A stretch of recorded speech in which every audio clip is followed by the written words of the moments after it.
자, 보니까 친문 얘기가 나오는 거 보니까 민주당 얘기인데요.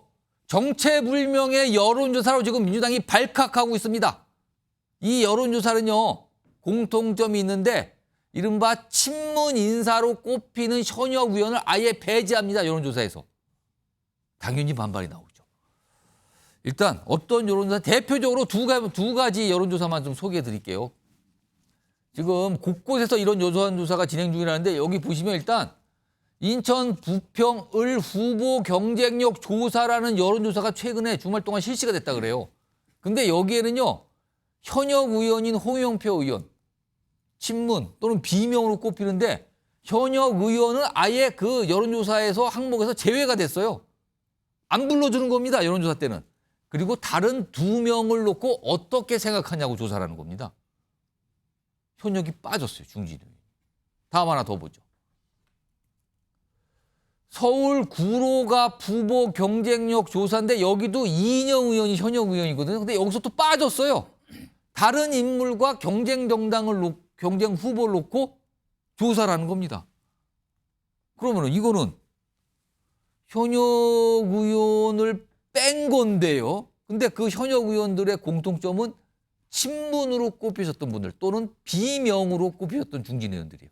그리고 이런 비슷한 여론조사가 다른 곳에서도 많이 진행이 됐고 진행 중이라 그럽니다, 지금요.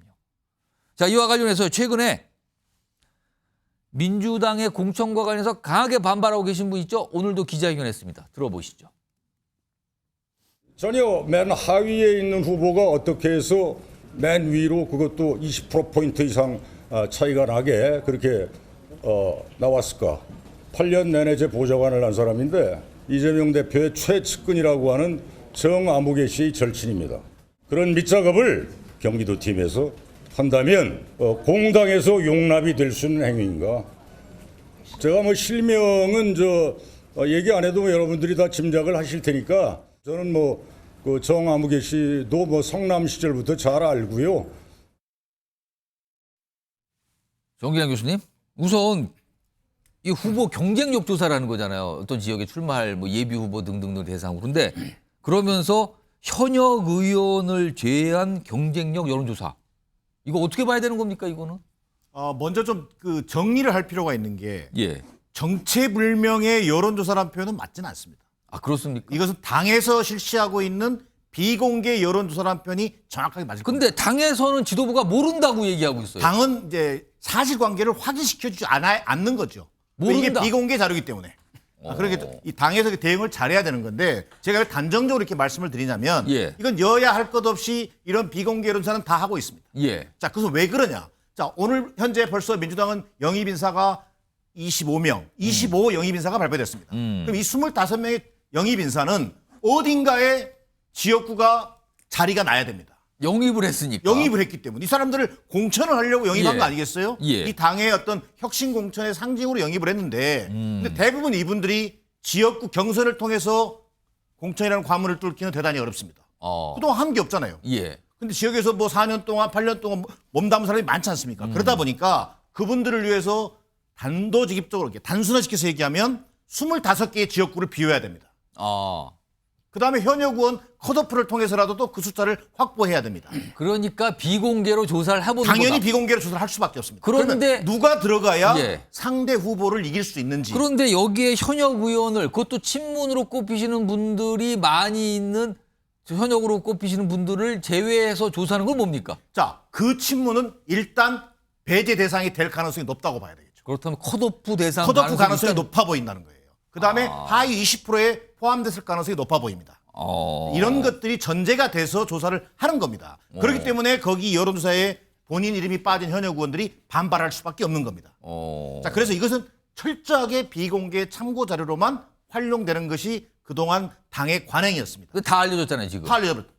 이게 어찌 보면 우리나라처럼 여론조사로 후보를 결정하고 공천을 결정하는 방식은 세계 어느 나라를 봐도 우리나라 외에는 거의 없습니다. 그런 것 같아요. 그러다 보니까 이런 이제 거기다가 여론조사에 또 얼마나 우리가 훈련돼 있습니까? 모든 권리당원들이나 강성 지지자들은요 여론조사에 어떻게 하면 대응하는지까지 다 알고 있습니다. 그러다 보니까 이 여론조사가 갖는 이제 그 뭐랄까 어두운 면이 나오게 되는 건데요. 예. 저는 이걸 이게 당 차원에서 이게 그러면 왜 현역들을 통해서 문제가 돼? 이걸 그럼 당이 어떻게 만약에 이 문제를 풀 거냐는 거예요.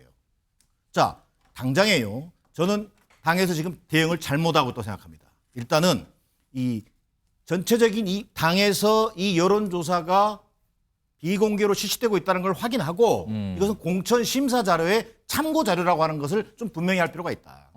그다음 두 번째 더 나아가서 이게 특정 지역구의 친명이 아닌 비명 또는 뭐 이런 인사들에 집중돼 있다는 것에 대한 분명한 해명을 해줘야 됩니다. 그럴 때 많이 비선 공천, 밀실 공천 얘기가 없어집니다. 그러나 지금까지 진행 방식은 오늘 임혁백 공천관리위원장이 언급했듯이 예. 이미 밀실 공천이 어느 정도 진행되었다는 것을 확인해 준 셈입니다. 그럼 여기에 대한 대응이 나와야 되겠죠. 지금 이 여론조사에 대해서 아까 정체불명이다라는 평가가 있지만 정체불명 아니고 원래 비공개로 하는 겁니다는 설명도 나왔어요. 지금요. 지금 정기남 교수님이 말씀하셨는데 그런데 당의 지도부는요. 이 질문을 하면 그럼 모르겠는데요. 뭐 하도 많아서 그게 구별이 안 되는데 이렇게 설명합니다. 들어보시죠. 글쎄요, 그런 부분들은 당에서 실제로 진행한 것인지 또 뭐 다른 곳에서 한 건지 이런 것들을 구별해내기는 좀 어려운 상황입니다. 저희 전략공천위원회 단위에서 한 부분이 아니기 때문에 제가 그 깊은 부분까지는 제가 아는 바가 없습니다. 다만 당의 각 단위에서 여론조사를 할 수도 있고 또 개별 의원들 또 상대 당들 다양한 채널과 방법이 있기 때문에 뭐 저희 당에서만 하는 것이 아니다. 이렇게. 자, 윤영걸 전 대표님. 그러니까 당에서 지금 공식적으로 대변인도 그렇고 당에서 공천과 관련 기구를 맡고 있는 의원의 설명이 당에서는 아는 바가 없다 우리는. 뭐 혹시 모르겠는데 뭐 다른 단위에서 할지 모르겠는데 모르겠고요. 뭐 구별도 잘 안 되고요. 이게 뭡니까 지금 이 상황은 그럼? 그러니까 민주당의 공천은 운전을 누군가는 하긴 하는데 운전을 누가 하는지를 모르겠어요. 예. 바지 사장이 운전하는 건지 예. 지금 공천관리위원장 임혁백 교수잖아요. 예. 그분은 뭐 책임 있는 말 한마디도 안 하잖아요. 거기도 듣고 보면 잘 모르겠다거든요. 예, 지금. 여태까지 한 말 중에 저는 기억이 나는 게 윤석열 대통령 탄생에 공이 있는 사람들은 책임져라. 이 얘기 정도 했어요. 그거 빼놓고는 다 아는 게 없다예요. 그러니까 이 당의 공식적인 라인을 통하지 않고 비선 조직이 당의 공천을 지금 좌지우지하고 있는 게 이게 공당에 맞는 건지 지금 가장 큰 문제가 노웅래, 이인영, 홍영표, 설훈 이런 중진 의원들 빼놓고 여론조사를 하고 있는데 예. 누가 한지도 모르고 있고 설명이 또 없어요. 그렇죠. 그분들이 하나같이 또 친 이재명이 아니고 비이재명계예요. 반대쪽에 그렇죠. 있습니다. 그리고 그 비명계를 뺀 의원을 빼고 다른 사람을 넣는데 다른 사람을 넣은 사람은 하나같이 친 이재명이에요. 친 이재명 원외로 꼽히시는 분이 꼽히는 많습니다. 분들이 되게 특보 이재명 대표의 특보가 7명 중에서 6명이나 지금 투입이 돼서 조사하고 있잖아요. 그래서 이게 공천이 아니라 지금 망천이고 자칫 낭장판이 되는 거 아니냐. 이 국민의힘은 운전으로 말하면은 이번에 방어운전 조심조심하면서 운전하는 것 같아요. 공천 파동 날까 봐. 예. 근데 민주당은 지금 운전이 고개운전 뭐 요철이고 뭐 그 맨홀 뚜껑이고 없이 그냥 막 달리는 거 아닌가. 그래서 문학진 전 의원이 얘기한 게 일리가 있잖아요. 왜 갑자기 이재명 대표가 전화 와가지고 형님이 꼴찌했습니다. 그 얘기는 어떻게 조사한 결과도 하나도 없고. 그럼 여론조사해 보니까 꼴찌다라고 했다 그렇죠. 그러죠? 이재명 대표 측근은 뭐 30몇 %, 31% 나왔는데 자기는 10%라잖아요. 근데 문학진 전 의원이 한 20년 전에 굉장히 유명한 사람이었습니다. 신문에 톱으로 다 났어요. 3표 차이로 졌어요. 그래서 소송해서 다시 개표했는데 또 3표 차이. 그래서 그분의 별명이 문세표입니다. 문세표라는 분인데 그분을 저런 차이로 떨어뜨려서 미리 잘라내고 다른 사람을 했다는 그런 의혹을 살 만한 물론 뭐 증거는 없죠. 하지만은 누가 봐도 문학진 전 의원의 입장으로 봐서도 예. 이거는 특정인을 세우기 위한 어떻게 보면은 꼼수다, 모략이다, 사천이다. 이재명 대표의 대권으로 가기 위한 꼼수 공천이다. 이런 비난을 받아도 할 말이 없게 돼 있습니다. 지금 여론조사 관련된 논란이 한 축에 있고요. 또 다른 축에는 이른바 비공개 회의입니다. 공식적인 회의가 아니에요. 근데 모여서 뭔가 중요한 얘기를 하는 것 같다는 거죠. 화면 보겠습니다. 이재명 대표 사무실에서 월요일마다 비공개 회의를 한다. 이런 보도가 나왔어요. 그리고 여기 참석 인원을 보시면 공통점이 있습니다. 이재명 대표와 아주 가까우신 분들. 그리고 당의 어떤 당직을 맡으신 분들. 근데 공천관리위원회라는 조직이 있고요. 또 전략공천만 따로 담당하는 조직도 있는데 여기에서 최근에 무슨 공천 관련 얘기를 하는 거 아니냐. 이런 보도가 계속 나와요. 다음 하나 더 보겠습니다. 그리고 또 다른 회의가 있어요. 실무자들 회의가 있습니다. 여기는 당대표 비서실장 등등등이 참석하는 또 다른 회의가 있다 그래요. 여기는 이재명 대표는 참석 안 한다고 또 알려져 있죠. 이런 보도가 계속 나오고 있는데 물론 이와 관련해서 당에서는요. 공식적으로 그런 거 확인 안 되는데요. 모르는데요 라고 얘기합니다. 들어보겠습니다. 그런 회의에 참석한 분들이 없잖아요. 확인이 전혀 안 되는 이야기입니다. 아니 그 회의에 참석하신 분들이 없다니까요. 민주당 이재명 대표는 소통을 위해서 또 여러 가지 정보 수집을 위해서 할 수 있는 겁니다. 네. 정당은 하는 겁니다. 그런데 왜 걸리고 하느냐 이거지. 왜 그렇게 서투르게 하느냐. 네. 김대중 대통령처럼 안 걸리고 해야지. 박지원처럼 안 걸리고 해야지. 그것이 문제지. 저는 이재명 대표로서는 당연히 할 수 있다. 그렇게 봅니다. 자, 김영주 전 의원님. 원래 이런 비공식 회의가 선거 때는 좀 있는 겁니까? 아, 지금 보면 이걸 왜 걸리냐라고 또 얘기가 나오네요. 뭐 있을 수 있죠. 뭐 어쨌든 그런 기조에 대해서는 내부적으로 공간이가 다 하기 어려운 여러 가지 부분들이 있을 수 있고, 그런데 방금 이제 그 박전 원장 말씀하셨다시피 과거에 안 걸리고 한 거죠.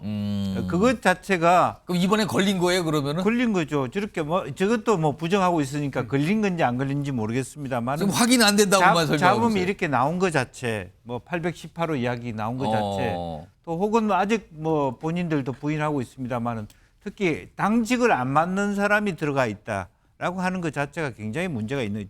그러니까 정성호 의원이 있었다든지 정성호 의원 뭐, 얘기가 있었죠. 예, 그 보도 뭐 그런 내용 부분은 중에요. 다 부인하고 있습니다만은 어쨌든 또 혹은 지금 현재 더 곤란하게는 이명박 공관위원장은 또 일부 인정하는 발언도 하셨어요. 밀실공천 앞으로 없도록 하겠다. 그렇게 어리숙한 아마추어적인 그런 공관위가 어디 있습니까? 그리고 실제적으로 보면 모든 국민의힘에서는 공관위원장이 중심이고 공관위원들의 얼굴이 나와 있잖아요. 예를 들면. 그렇습니다. 예. 근데 민주당의 공관위원장 제외하고 공관위원장이 어디 화면에 보인 적이 있습니까? 안규백 위원장도 마찬가지. 문학진 전 의원 일에 대해서 우리가 돌린 거 아닌데 예. 뭐 경기도 팀, 뭐 말하자면 뭐 정머시기 예. 이렇게 얘기하니까 지금 현재 단순히 당 대표실 주변의 한 팀, 그다음에 실제로 천준호 뭐 김성환 실무팀, 또 경기도 같은 경우는 또 정진상 팀 이렇게 비선이 거의 다 전체적으로 말하자면 활동하고 있다. 그렇게 되면 그야말로 어떤 결정이 나오든 간에 승복할 수 있는 분위기가 아니라는 거죠. 지금 제가 국민의힘에 부러운 것은 국민의힘의 정윤환 그 공관위원장의 말씀에 대해서 예. 전체적으로 다 뭐 김성태 의원이고 뭐고 간에 수긍할 수밖에 없는 권위를 지니기 시작했어요. 지금까지는. 예. 앞으로 마지막 부분에서 얼마나 그건 어떤 모르겠지만. 일이 일어날지 예. 모르지만 지금까지는 예. 대개적으로 그 분위기에 권위를 인정할 수밖에 없는 기조로 가고 있는데 방금 지금 이 자리에서도 얘기 있었습니다만은 누가 권위의 중심에 있고 누가 결정하는지를 아직까지 민주당은 모르겠어요. 그게 가장 큰 문제라고 보여집니다.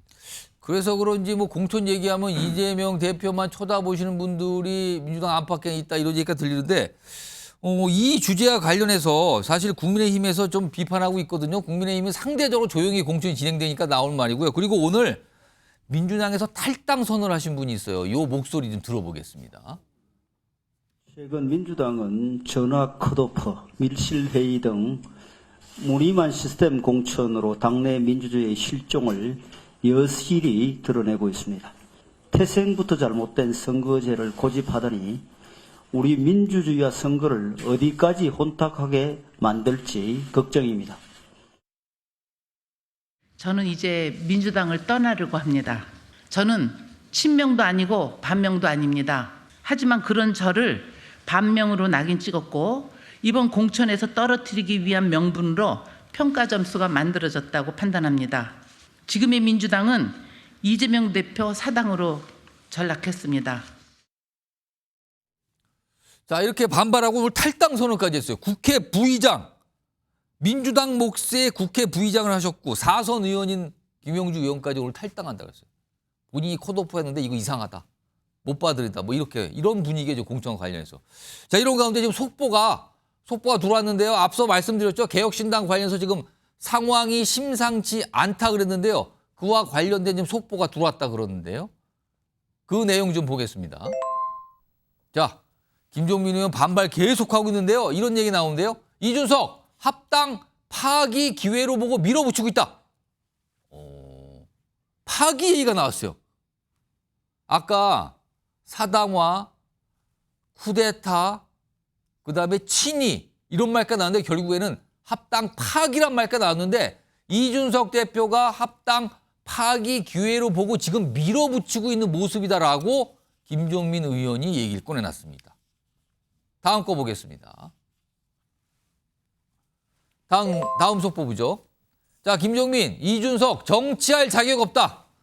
이 정도 얘기 나왔으면 정말 같이 가기가 힘든 거 아닐까요? 지금 또 다른 속보가 계속 들어오고 있다 그러는데 다음 내용 좀 더 보죠. 자, 기획하지 않고선 이렇게 할 수가 없다.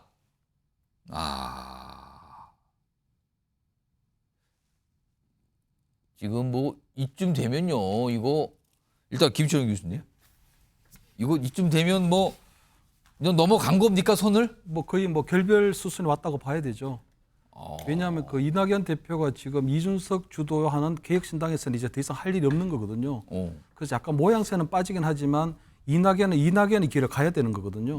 그래서 결국은 이제 호남을 기반으로 한 새로운 호남 신당을 창당할 수밖에 없는 부분이 있고요. 원래 그렇게 하려고 했었죠. 원래 그렇게 하는 게 맞았습니다. 그랬다가 개혁신당을 그러니까 빅텐 들어가서 개혁신당이 된 거죠. 맞습니다. 근데 이번에 다시 거길 나오는 셈이 되는 거예요, 그러면. 그러니까 이준석은 이준석대로 원래 구 정치와 단절을 하는 부분이 있기 때문에 이준석은 이준석대로 가는 게 맞았고 이낙연대로 호남을 기반으로 한 신당 창당하는 게 맞았거든요. 왜냐하면 지금 민주당에서도 보면 문명 충돌이라고 해서 결국은 이재명 대표가 친명으로 주류 교체를 하는 상황에서 결국은 우리 친문계 인사들이 결국 공천에서 많이 배제되는 상황이 나올 수밖에 없거든요. 근데 대부분의 친문 인사들이 보면 호남을 기반으로 하고 있는 호남 출신 정치인들입니다.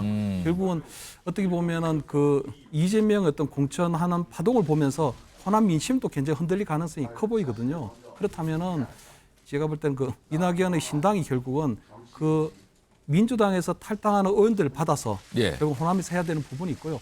2016년도에 보면은 안철수의 국민의당이 호남에서 돌풍을 일으켰는데 그때는 호남 민심이 문재인 당대표에 대한 견제 심리가 있었습니다. 그렇기 때문에 지금 호남에서 바라보는 이재명 대표에 대해서는 불안하고 좀 못마땅한 부분이 있거든요. 그렇기 때문에 아마 이낙연 대표는 새롭게 호남 신당을 만들어서 호남에서의 어떤 이재명 대표에 대한 견제 심리를 파고드는 그 전략으로 새로 나가야 되지 않을까 이렇게 보입니다.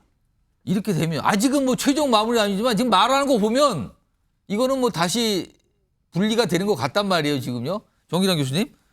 그러면은 이준석 대표, 그러니까 이준석 신당을 지지했던 지지자들이 원래 있어요. 최근에 이 개혁신당 이 통합에 대해서 반발했거든요. 그럼 그 지지자들은 어떤 반응을 보일까요? 이 모습에 대해서. 일정 부분 저는 이제 그게 아마 원인일 수도 있겠다는 생각이 드는 거예요. 무슨 얘기냐면 이번 개혁신당 합당 과정에서 2030 소위 이른바 이대남을 중심으로 한 기존 구개혁신당 지지층이 상당 부분 탈당을 했잖아요. 근데 거기에 상당히 이준석 대표가 당황했던 것 같아요. 생각 이상으로 이게 후폭풍이 컸다. 자, 이런 상황에서 이걸 초기에라도 개혁신당 초기에 이 문제에 관한 내가 분명히 할 필요가 있겠다. 이것이 또 오늘 최고의 결과로 나타났다. 선거 캠페인과 정책 결정의 권한을 나한테 위임해달라. 이것은 다른 말로 하면 앞서 이 후폭풍은 당황스러움이었고 이번은 이준석 대표의 조급함이다.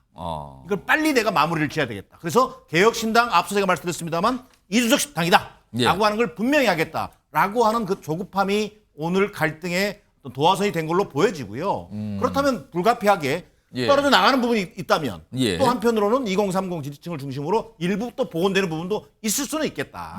그러나 그것이 한 번 떨어져 나간 지지층이 예. 다시 돌아오는 경우에는 얼마나 돌아올 수 있을지는 대단히 회의적인 생각입니다.